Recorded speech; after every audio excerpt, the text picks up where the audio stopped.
Hello and welcome to the Weekly Wednesday Warrior. My name is Skylar. Sponsored by Power Card Games and Comics. In Port Ewan, New York. My name is Skylar Hathaway. I'm Chris Potting.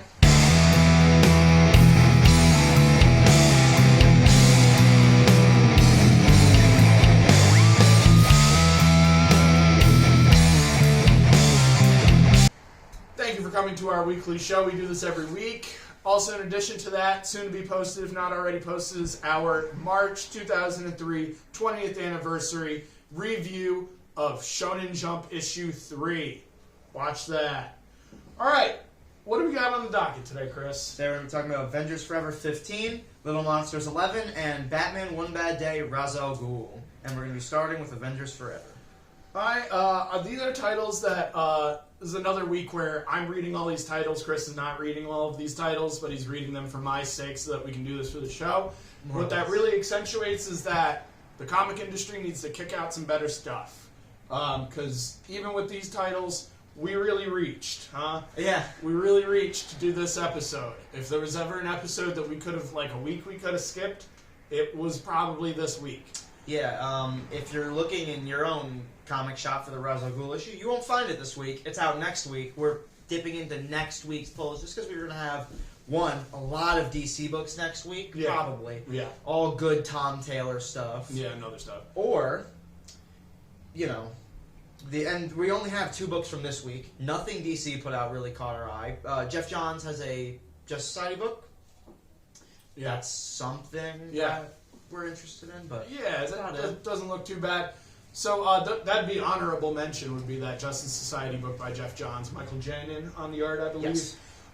Good stuff, for sure. But we're not doing that. We're doing Avengers Forever. Yep. I got the variant cover. Chris has the regular cover over here. This is actually a wraparound cover. There's a bunch of characters on this front cover and on the back cover. It's pretty sweet, like these little digitized sprites and stuff.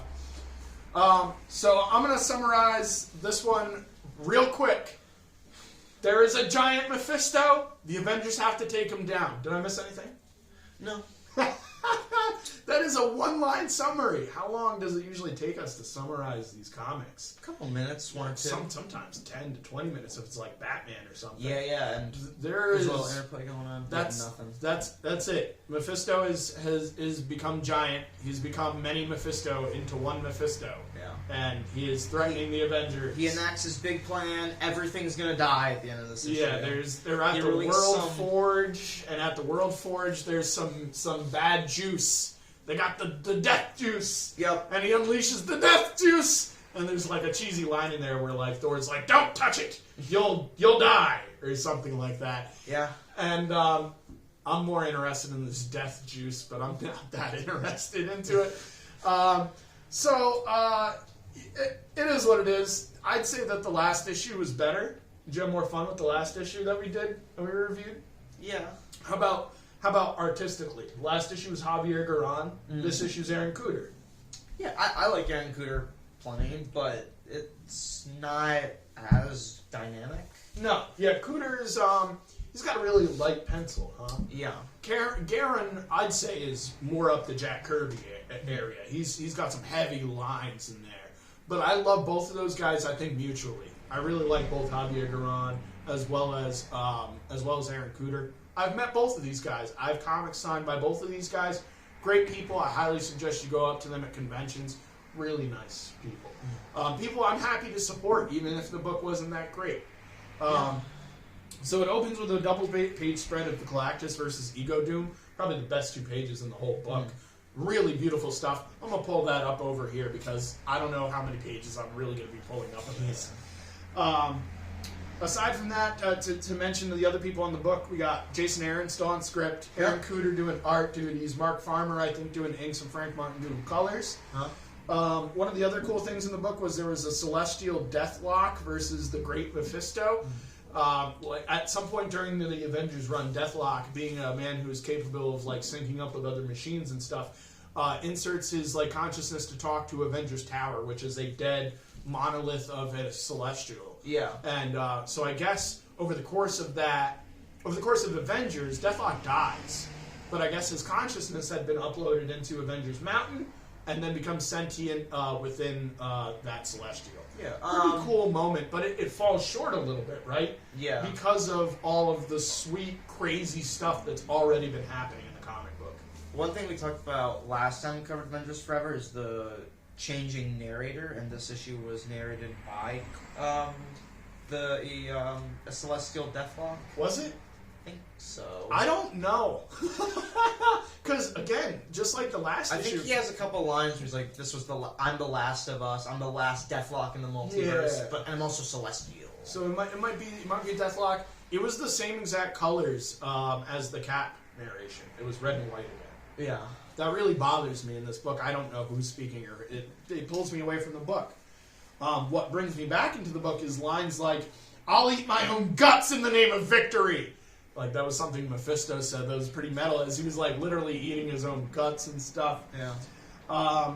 Page 9, I think the same page, there's a line from Gorilla Man where Ursa Major's like, "This is the weirdest thing I've ever seen," as they watch Mephisto eat himself to become himself again. And Gorilla Man's like, "Said the mutant Russian grizzly to the talking gorilla." It's pretty good humor there. I'm not complaining or anything. Yeah, you just mentioned the narration. That's my next note over here. Page 12, pull this up over here. Doom and Mystique make out for, like, no reason. Mystique Dark Phoenix or something. The only Mystique in the book. Yeah. They start... It's Mystique. Yeah. I think they say that, but I just... doesn't look like Mystique, so I was completely No, it's well, a lot of these villains are like amalgam villains too. Yeah, so yeah, it's a bunch of things. It's Mystique with the Phoenix Force. Phoenix Force, and she looks like she's wearing that gold mask. Yeah, it from looks one of like the other, Destiny. Yeah, from one of the other. So they're trying to like throw a lot together in that. Yeah. But it is Mystique and it is Doctor Doom, and they do make out. Yeah, it was strange. So out of nowhere, no elaboration on that after. Immediately dropped. Phoenix is Thor's mom. We're 15 issues into Avengers Forever, 60-something issues into Avengers. I still have no idea why Jason Aaron's forcing this down our throats. I don't know. He likes Phoenix stuff. I think more than anyone else in comics. And he likes Thor. He likes writing the Phoenix. He's done it with... It was a major part of his X-Men stuff. It was a major part of that astonishing Spider-Man Wolverine run. You know, we really were done with the Phoenix after the Morrison run. They did a little bit with the Phoenix right before Jean Grey re-dies. Okay. And then Jason Aaron was the one to really start putting it back in the spotlight. Then Avengers vs. X-Men happened. He's been throwing this character all over the place. He just must love the Phoenix saga. Yeah. And needs to put it in everything he writes. Yeah, wants to constantly homage the things he loves in comics. Can't blame him for it. But still doesn't really tell us why it's Thor's mom. I'm fairly sick of the Phoenix in comics. The power levels of the characters are officially hard to determine because really all that's happened is Mephisto's really big.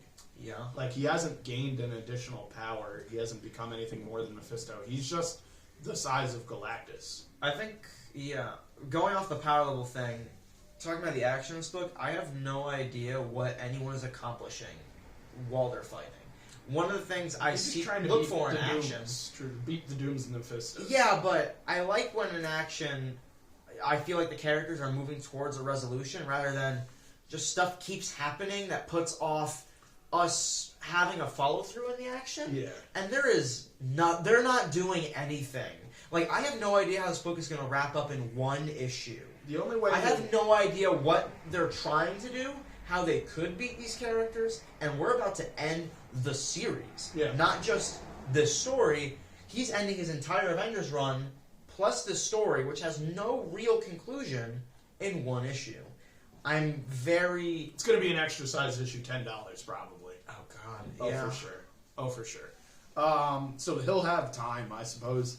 Yeah, Chris is totally right. When you write a book like this where you're just gearing up and gearing up and gearing up and gearing up, you do it too much, it loses its weight. We were talking about that weight in regards to Steve Rogers in the last issue. Some of the things that Jason Aaron does, it's just he's clearly doing this for his own pleasure. He might even be writing this entire story, all 60 issues of Avengers and 15 issues of Avengers Forever, for his own pleasure. Yeah. I don't know that they have him slotted to write any Marvel comics when this is done. I don't think so. This dude's exit strategying right now. I mean, to be fair, Avengers was one of the last things on his docket. I feel like he's written Almost everything. everything Yeah. else. Yeah. He has a pretty prominent X-Men run. He's got a pretty he has a very prominent Thor run. You could argue it's one of the big three. Yeah. Not many currently working people at Marvel have one of the big three runs of any character. No. So No. he's good. He can leave. Yeah. That being said, I'd read a DC book by Jason Aaron. Yeah. I'd read it real fast. And if that's where Jason Aaron goes, you could bet that me and Chris will probably pick that book up to review because I think we're both interested in what he could say with the tools that he's used over. Jason Aaron's a great writer. I've seen him. This just feels like him not phoning it in, but leaving his great writer abilities aside and just having fun. This reads like a first draft where he's going and then having he's just letting ideas come to his head. And just then throwing them out. And then Galactus shows up, and then And Wolverine is the Phoenix, and he's also old. Yeah. Shoots through Doom Ego. And dude, I'm sure you agree with me. All of the panels look cool. Yeah. There isn't a single panel where I'm like, I'm bored looking at this. No, it's all dope looking.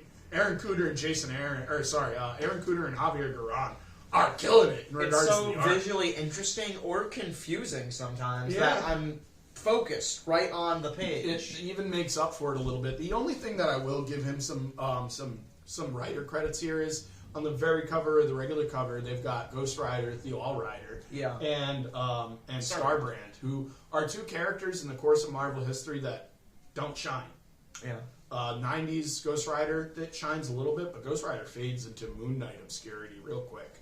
So, and Starbrand was only a character in the 80s through the 90s and really hasn't been picked up much in the past 20 years or so. Yeah, that's the one survivor of the New Universe initiative by Jim Shooter. So he really established barely in Marvel continuity until this run. Yeah, it was like, I wouldn't say their Vertigo stuff when it was introduced, but kind of that kind of idea. Like, here's a separate line of stuff we're going to put outside of the continuity of Marvel, maybe.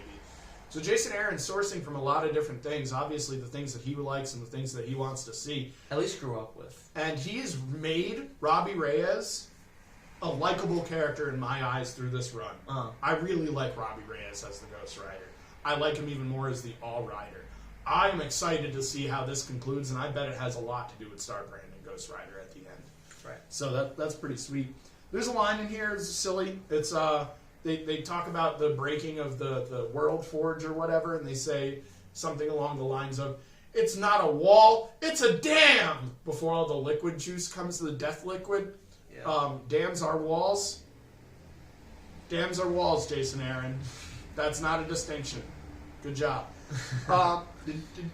Does this feel at all like death metal to you, or Dark Knight's metal? Oh yeah, they have a very similar bombast over function. How about tone. the wall thing? Yeah, Where there's something on the other side of the wall that's going to cause a big problem in the issues to come.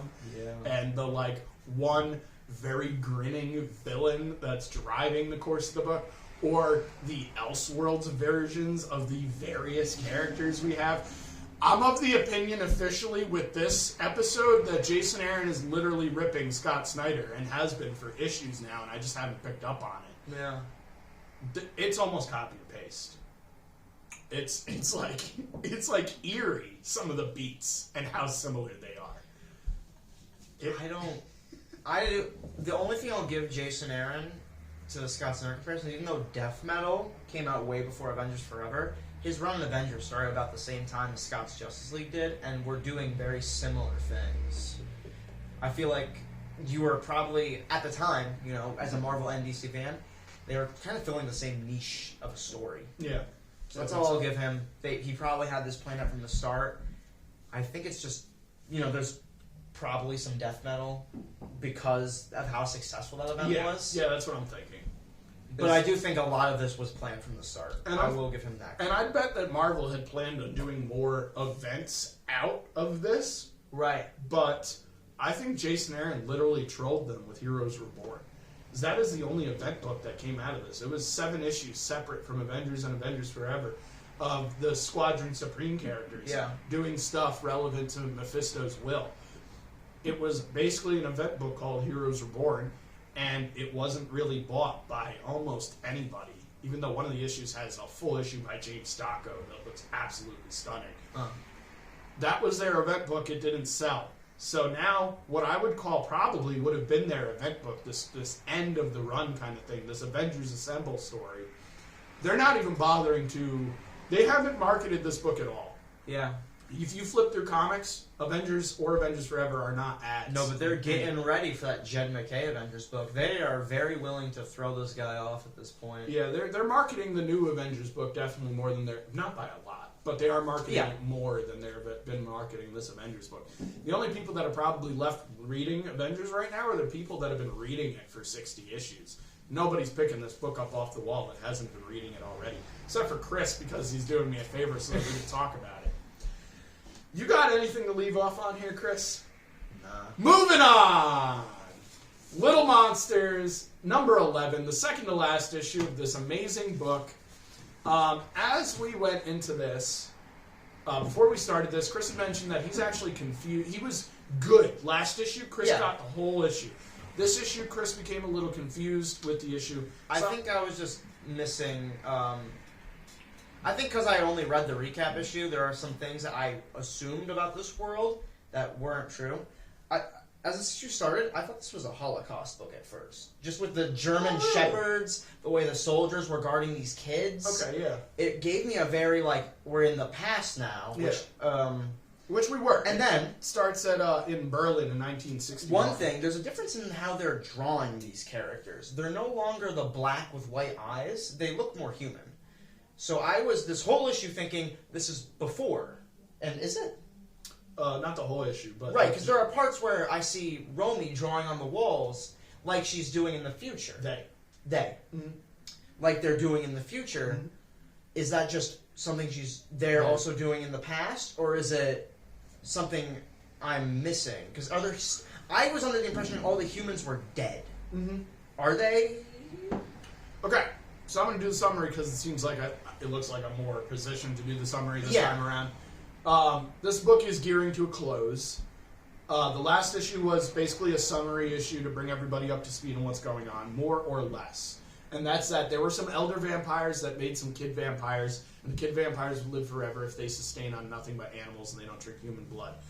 One of the biggest parts of this book is that a human does walk into the city that these vampires live into. It's this little girl. Uh-huh. And Lucas and Yuri, I think is the name of the little girl, the vampire girl, the Asian vampire girl, try to save this human while most of the vampire children are trying to eat the human because they find a human that stumbles into their area and they do eat that human. This is just the girl that survives from that party. Okay. She then escapes either at the end of the last issue, beginning of this issue, at their suggestion, maybe even 2 issues ago now, because they really spent a lot of time on summarizing in the last issue.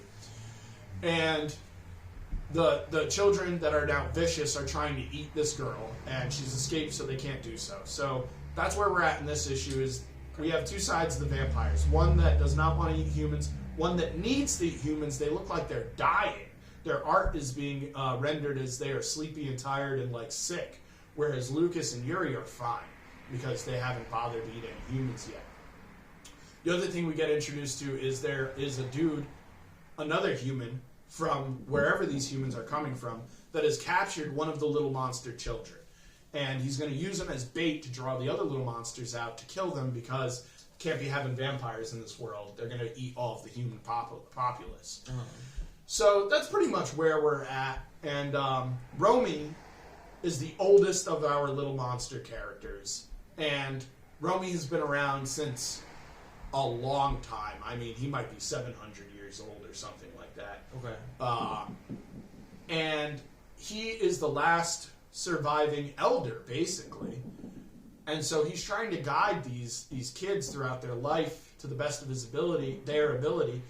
And Romy is having conflict finally because they're finding out that the things that they've been told by the elders were lies and wrong. And so Romy seems like he's lying to them that he's a wrong or a bad person, that he's dishonest, that they are dishonest. And they are, and the rest of the little monsters now have their doubts in Romy. Mm. So I think that's basically what happens in the issue, right? Yeah. Are you still confused on anything? No, I get it.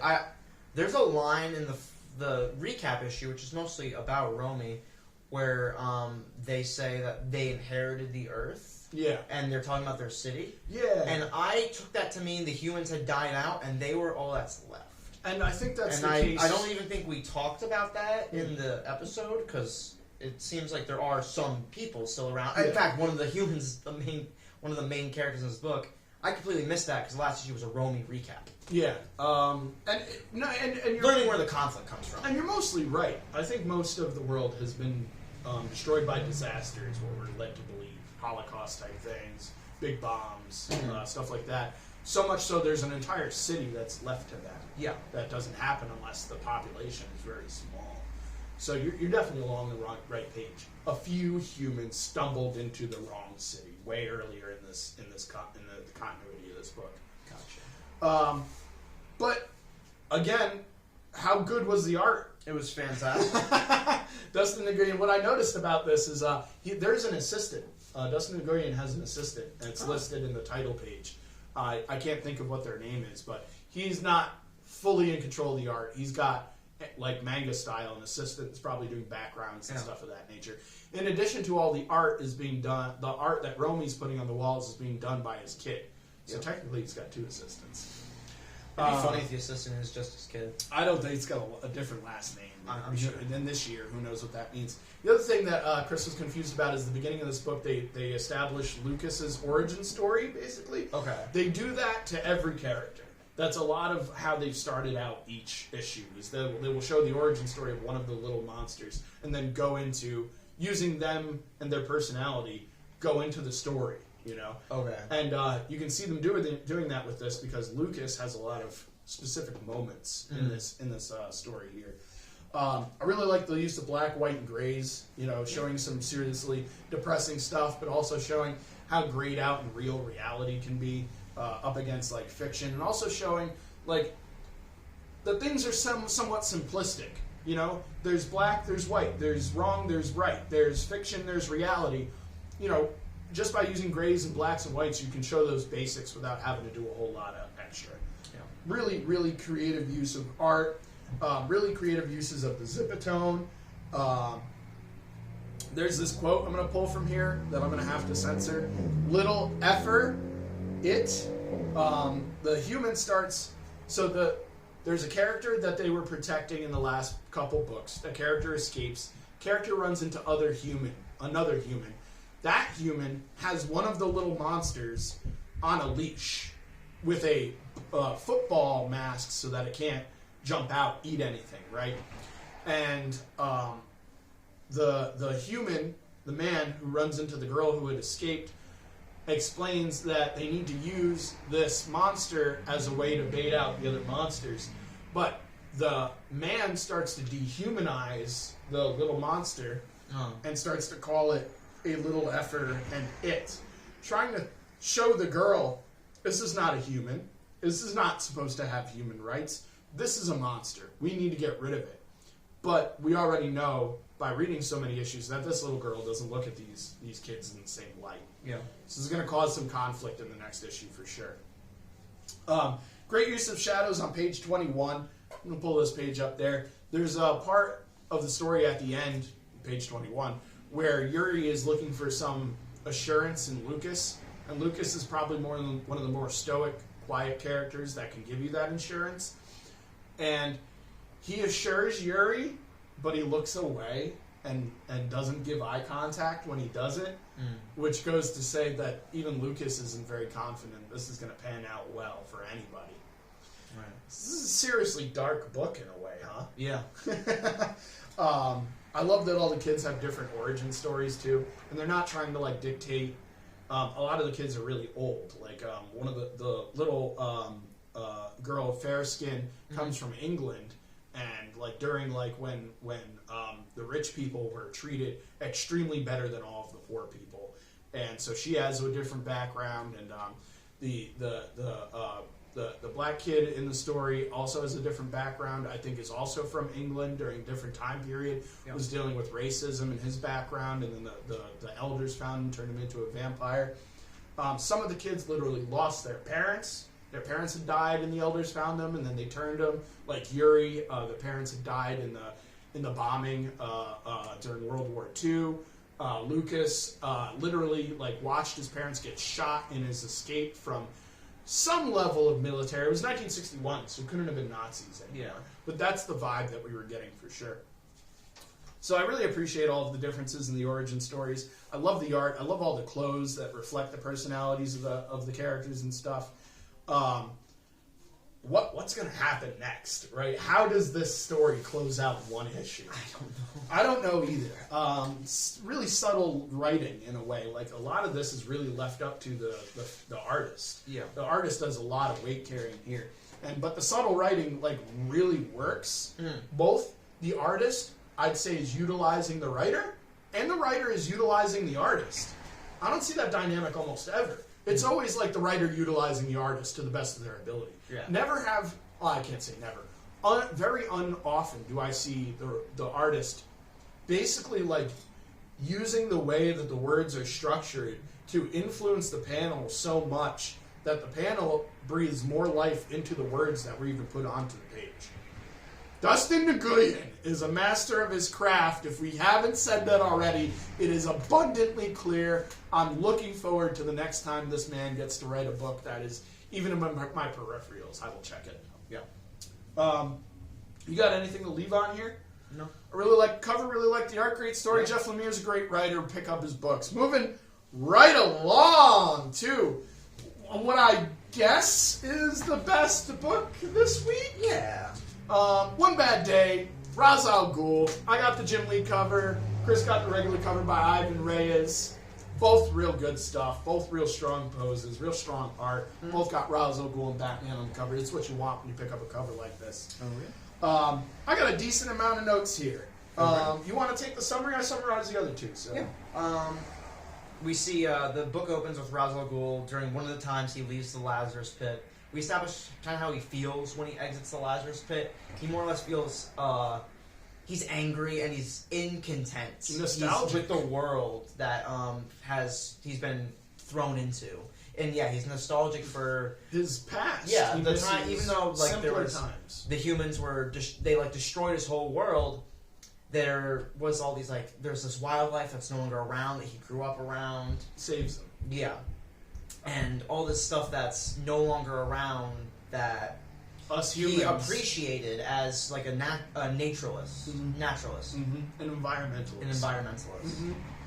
So it opens really strong. That page one splash page. The dialogue is fantastic. It's amazing. He has some really good. Oh my gosh! I'm so glad you said that. I think we've talked about how once in a while Tom Taylor, for the sake of comedy, writes characters a little out of character. I don't think there's a single person here who has written. Everyone is written perfectly, and their monologues are great. Even the slight bits of humor he does throw in, they're just Damien jeering at certain things, and that's his personality. He's going to be doing that anyway. Yeah. So he's not, and he's really focusing on this conflict. He's taking it really seriously. Yeah. And the conflict of the book, we cut ahead. Ra's al Ghul, sometime after awakening from the rises from the Lazarus pit. Heavy greens, great tone from the colorist. He's we learn over the decades, in between Batman comics, where we've seen Ra's al Ghul, he's been setting up this plan to take out the heads of major corporations and get people to, environmentalists or futurists who want to move past, this polluting technology or the polluting policies. He has a Grandmaster Sherlock Holmes level scheme. Yeah. Right? And he's killing off these rich people, and we get to see one of these journeys he goes on with the League of Assassins. This one he comes along because he particularly doesn't like this person. And when he's talking to them, his son starts to get up in his face, you can't do this. And in Raz's anger, he slits his throat and then drowns the son. Not before one of the security guards tries to put 2 bullets in Raz and his ninjas. They miss. But because Raz was there and got angry enough, Batman finally starts catching on to what Raz has been doing. He's kind of already thought what's happening, all these major corporate upheavals, were because of Ra's al Ghul, but now he has evidence that there is a conspirator in play, and it's probably Ra's al Ghul. He starts checking out with some of Raz's contacts, the person who takes over this corporation. He goes to her immediately. Batman. Immediately, As she Bruce. drops that. Yeah, as Bruce. As Bruce. He goes. Immediately, he she drops. She's friends with Talia al Ghul. Bruce is like, all right, it's Ra's. So She doesn't just know Talia al Ghul. let me elaborate a little bit too. So the person that Ra's al Ghul goes to see, he intends to kill. He's killing these people so that he can supplant them with better people in the office. But he's doing it in a way that looks natural. He's trying to remain off the radar. So he shows up with his League of Assassins on this boat, this yacht, this private yacht that this really rich 1%er has. Probably, I think it was oil. He was an oil tycoon. Yeah. And both the man who owns the corporation and his son are on the boat. Presumably the man, well, definitely the man is old, but presumably when he dies, his son will be taking over. So Ra's is probably under the impression that he needs to take out both of these people in order to supplant successfully the person he does want in power. The Turns lady out to be- later says as much. She was written out of his will to have any stake in the company because she disagreed with his gas policies. And which the is- policies he roots for. Which I gotta give some credit to Tom Taylor for. There's a little like background thing here going on, which is Ra's al Ghul, as prideful as he is, as believing in himself as much as he does, he has a daughter. He's not seek to have any other children. He does not seek to have a son. He is proud of Damian, for sure. Over the course of Batman comics, you realize that. Yeah. But his heir in his eyes is Talia al Ghul. So for him to hear that a man who has a legacy and a dynasty to leave doesn't want to leave it to the daughter who is far more capable than the son is, and when you hear the son's dialogue, it becomes very apparent. Ra's al Ghul is offended by this man on several levels, and it doesn't become clear until Bruce, undercover, goes as a 1%er to go and see this other 1%er, who is the person that Ra's has picked to supplant the man who he kills on the yacht. Right. Other thing to note is no, I guess that pretty much covers it. You want to cover one more thing to note. So Ra's al Ghul is sinking this yacht after he kills these people.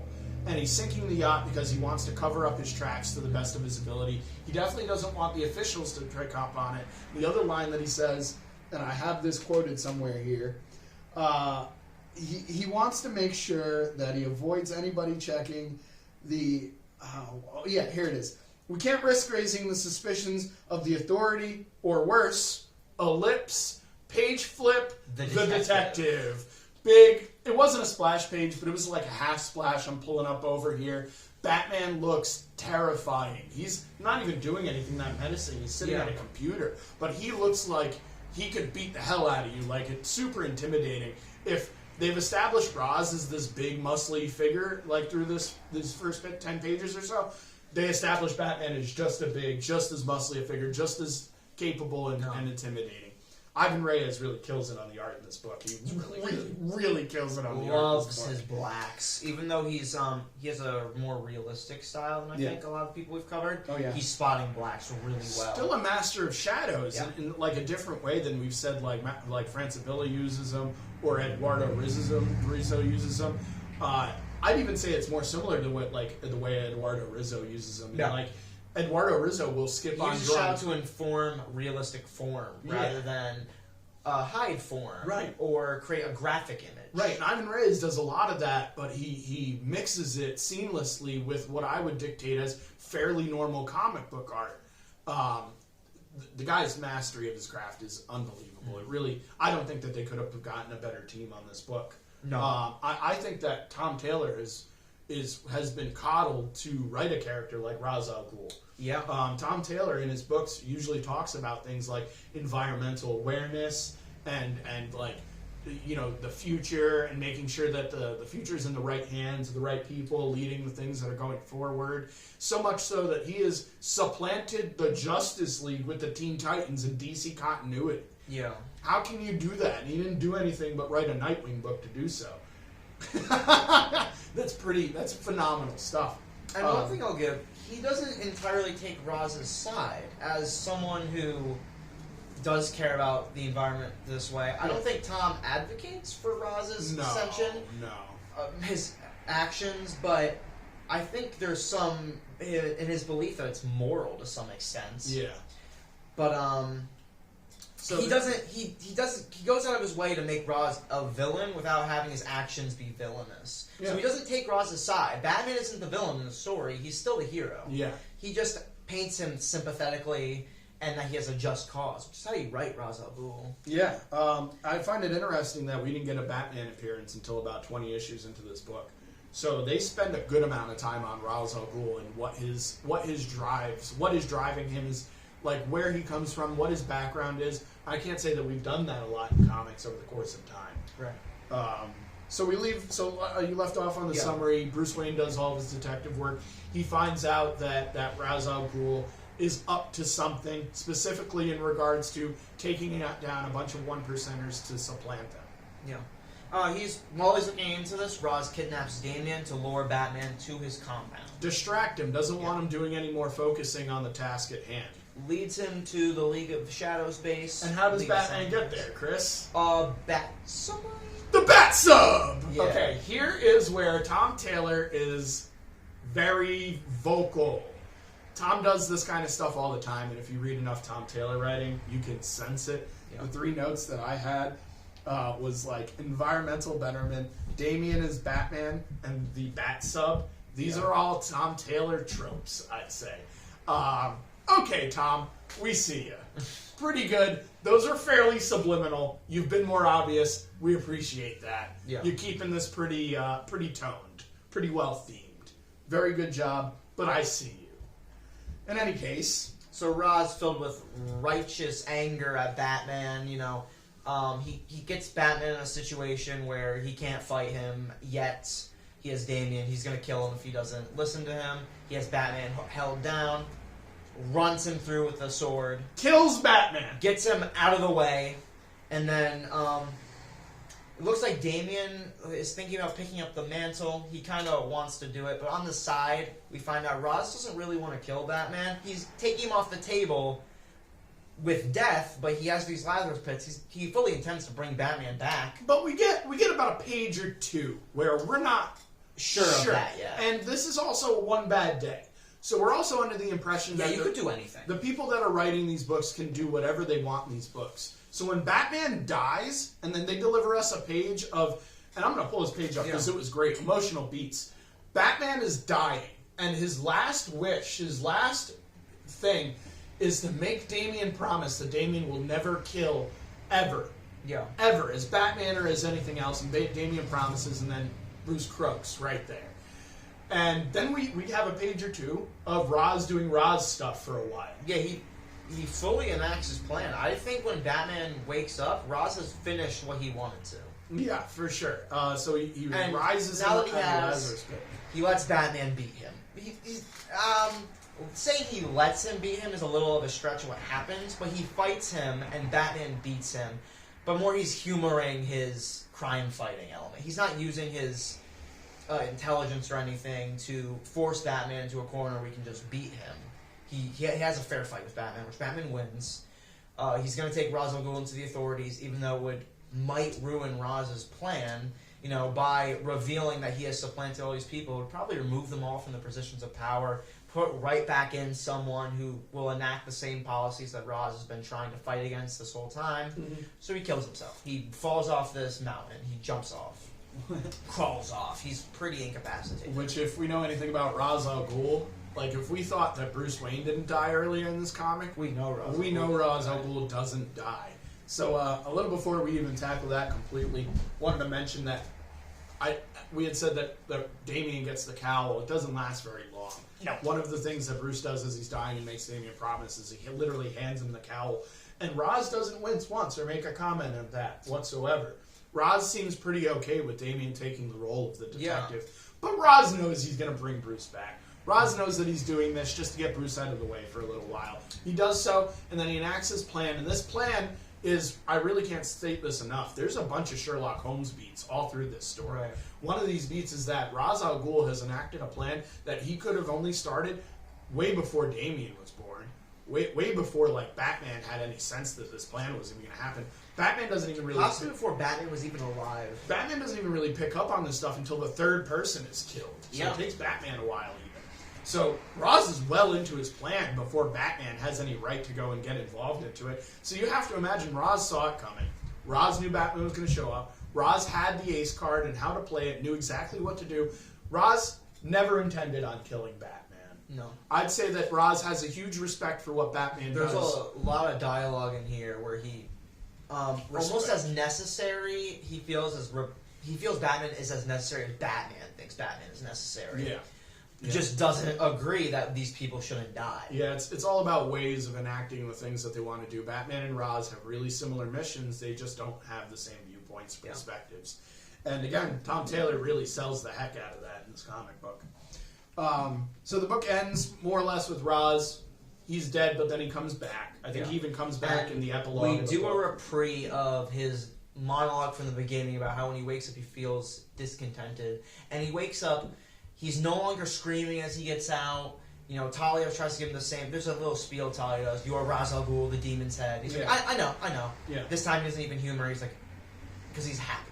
Yeah. He wakes up, he feels content. Yeah. And the book ends on Ra's with a smile. He's smiling, naked, looking out into a nice orange forest. A new day, a new horizon. Yeah. Couple things to mention in regards to the summary.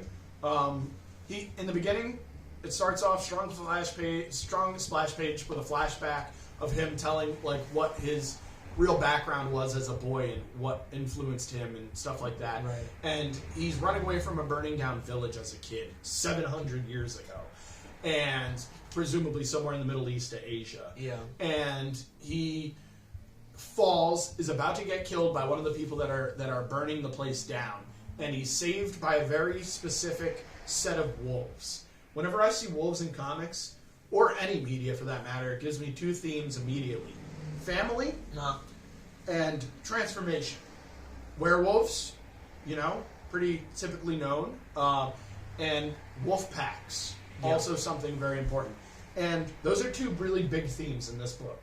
So 5 pages in, we got two of the biggest themes in the entire book already given to us because he has simply chosen wolves to save him as opposed to any other forest animal. Right. Could have been anything, it was wolves. And, you know, the breed of wolf goes into the whole environmentalist theme because it's a dying breed. So he wakes up. So when he wakes up early in the book out of the Lazarus pit, the first thing that he asks is about his pet dog. And we go to find out it's this wolf that he had actually saved from a bunch of degenerates that were going to traffic the wolf. And the wolf is 19 years old, has grown up with Ra's for 19, and apparently the most like significant 19 years of Raz's life, because his attachment to this dog is made extremely important. He literally cries when the thing dies. Because I believe it's the last of that specific race of wolf that saved him when he was a child. So he's mourning the loss of the environment, the loss of a species. It's a lot. And mourning the folly of humans, I guess. It's a lot. What we've done to the world. It's page 11, the dog dies, and he says, "I'm witnessing an extinction." Yeah. He's just in tears. I'll pull it up for y'all to check out over here. You're not going to see Ra's al Ghul crying very often in comics. There's the book ends, but even before the book ends, that duel, Yeah. I sent some serious Neil Adams in those two splash pages. When I picked up this book, I told Skylar I thought it was a reprieve of the first Neil Adams Batman story. Just because of flipping through it, a lot of the same beats are here. For sure. And stylistically. Yeah. You know Ivan Reyes, who's been in comics for 30 years, is taking beats straight from Neil Adams, the man who co-created Ra's al Ghul with Denny O'Neil. So taking beats from the plot too. This is almost a reboot of that first story, but a little bit. It's in the present. Yeah, it has a lot tighter of a plot, I feel. Yeah. We just have more. We just have a different team that's tackling the same subject that it knows is playing for a different demographic. Whereas back then it was mostly still kids reading comics, so you have to do certain things. Whereas now, I'd say that this book was targeted towards almost exclusively adults. It's probably a Black Label book. It might not be a Black Label book.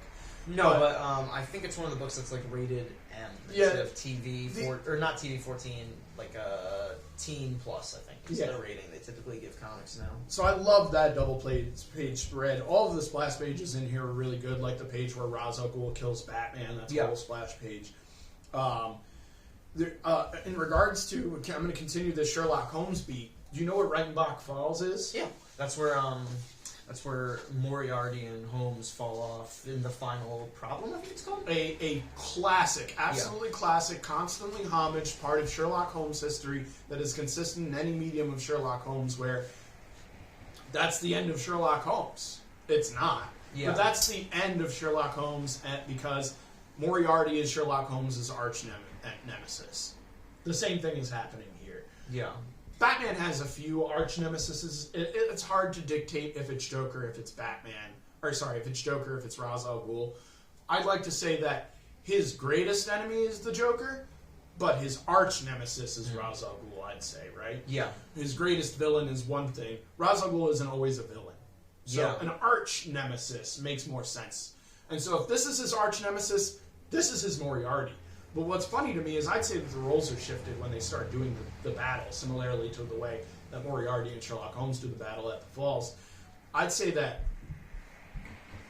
Ra's al Ghul has been the Sherlock Holmes here, and Batman has been the Moriarty trying to outdo Sherlock Holmes this entire time. And then the roles shift when Batman wakes up from the Lazarus pit. He's reborn, and so in Rebirth, sometimes a character changes. And so that's the dichotomy switching.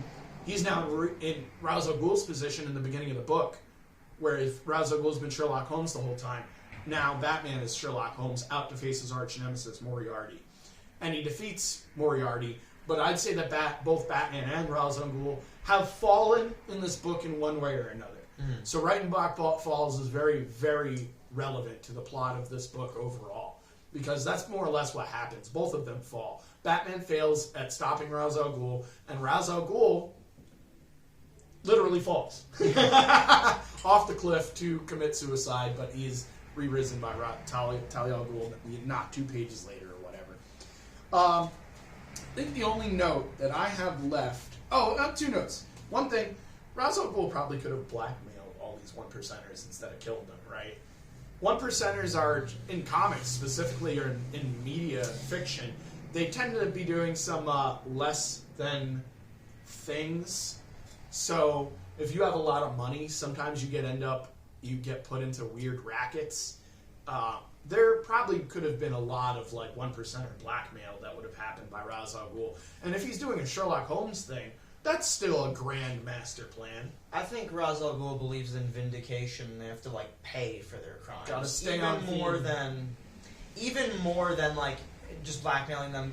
It's less suspicious. It's a lot easier to pull off. But they need to pay. Letting them live is not having them pay. He would feel no satisfaction from doing that, I feel. For sure. Or at least less satisfaction. And this is a plan where he's dealing with finites. He wants to end everything he possibly can, start anew. Again, the theme of rebirth. Yeah. So killing these people in line, that's pretty final. There's not much you can do outside of that. So I understand Ra's al Ghul's going to go and kill, but he could have done this differently. Yeah. If he was a different person. Did you check out the back cover? Yeah, it's the coins, right? Now, I'm not too familiar of what those coins are. I have no idea. And they didn't really show up in the story at all. But I understand metaphorical meaning. Those are 2 coins connected by one chain. What if you had labeled those coins as Batman and Ra's al Ghul, what would you say that chain was? Damien. Maybe their shared cause. Shared cause. Again, there's a couple. There's the chain that the back cover of this comic was, I don't know why I'm going to open this. I'm going to pull this up over here. Yeah. The back cover of this comic was one of the most heavy pages in the whole comic book, because all you're doing is sitting there wondering why. I guess maybe it's the coins. Yeah. Maybe it's these 2 things. You're wondering why it's here. What importance does it bear on the story itself? And that's exactly what it is. Ra's al Ghul and Batman were already connected by a chain that was we want to better the world we live in. We think it deserves it, and we think it's our job to do so because we have the power to do it. Furthermore, that chain is also now Damien and family ties and the importance of that. The other theme that I think is really important in here is secure the things that matter, preserve the future. That's Ra's al Ghul's mission statement in a way, especially in this book. So I have to say that, aside from complimenting the art and the writing and stuff like that, I have to say this was a great Ra's al Ghul story. This might be the favorites. definitive Ra's al Ghul story, in my opinion. I think everything that's good about this character is in here. Everything that establishes him. Yeah. You could say the Neil Adams story just because it's the first one. Yeah. But I think this is stronger. Ra's al Ghul has been used a bunch of times, and my favorite Ra's al Ghul would be the Batman animated series stories that have him. I think that those really solidify him as not only a crazy environmentalist, but a crazy almost terrorist. And that's who I know Ra's al Ghul as. And with that information, I can go into this with no problem. They keep that pretty consistent. The only thing that this book does differently is they provide Ra's al Ghul with one good day. Yeah. Ra's al Ghul actually has a great day. This isn't this one is bad Batman's one bad day. This is, if anything, this Batman fails completely. He literally lets 30 people die because of his weaknesses. So it's kind of funny how that ended up working out in that regard. Yeah. Question I have for you, Chris. Sure. Is this a good one bad day? I think we already said a little bit. It's not a good... What do you mean? Based on the premise of the series, or in the context of the other issues? I think in both. Based on the series. Okay. I think this sticks out a lot compared to the other ones I've read. I haven't read all of them. But the ones I really liked were mostly origins or a really defining past moment in a character's life. This is probably present. Damien is... He's young when it starts. Yeah. You could tell because of the way he's acting, the suit he's wearing, his ties to Ra's al Ghul and stuff like that. He's a little younger. He's probably 12 still. It's probably a year before current continuity, if anything. I got it even earlier than that, but who knows? Yeah. And there's a lot of time that passes within the context of this comic in addition to that, too. The last time that we see Ra's, it's after, years, I think he wakes up that he's been in the pit. Okay. So, that those years could be... where Damien grows up and then maybe goes over to Lazarus Island where he runs into his grandfather. Right. Where his grandfather has this more peaceful demeanor about him. So you could even try to fit this into continuity. You wouldn't even have to try that hard. No. But again, is it a good one bad day? Chris is grinning over here because he knows probably where I'm going to go was it's okay for a one bad day. Yeah. But the problem is I'd probably say that about all of the one bad days that were good. Because the one bad day thing is supposed to be based off of the book The Killing Joke that Alan Moore did with Brian Boland back in the 80s. And that's a perfect Batman story. It ends without a real ending, which bothers me and probably a lot of other people. But, that's kind of the story to One Bad Day. So, this is a pretty good story, a great Ra's al Ghul story. But is it a good one bad day? We're not sure, but we're also not responsible for answering that question. So we'll leave it up to you, the other readers. You got anything to leave off on here, Chris? No. Ira Reyes is the man. Tom Taylor's the man. Talking about One Bad Day for a second and recommendations as we get into the end. I really like the Mr. Freeze one of this. Just wanted to throw it out. I think it's a great issue. I wasn't as much of a fan of the Mr. Freeze one. Oh, you read it? It was okay. The Riddler one's the best. Yeah. For sure. Clayface one is also worth reading, and the Two-Face one has some really good art by Javier Fernandez, but some of these really fell short. For sure. Yeah. Will that conclude it? Yeah. If you want to talk about recommendations real quick, sure. I would like to throw out The Flash by Jeremy Adams. Skylar has never read this book. No. The main reason I'm recommending it, no one read it clearly, because they're throwing Jeremy Adams off this book. He's been doing a great job. He's mentioned he's not done with the book. They're kicking him off, but keeping a similar direction. That's good. I think, I don't know. Or I like that Wally is still the main Flash, but I think Jeremy Adams is doing a great job. Still had a lot of plans. Check it out before it ends. Read Flash. He did a great job with Flash. Read Flash. And Just Society, which came out this week. It's not a book that either of us, or that Skylar's been reading either. Yeah. That's a book I've been reading. Yeah. It's really if you like JSA, but I think that's a good book. Yeah, Jeff Johns writing it. Mikhail Big fan Janin. of the show. Or big fan on the show. Yeah, I wish he was a big fan of our show. Yeah. All right, that about wraps it up. Stay tuned for our Shonen Jump if it's not already out. Be sure to check out our past videos if you're interested in weekly comics. Thanks for watching. Take care. We'll see you next time.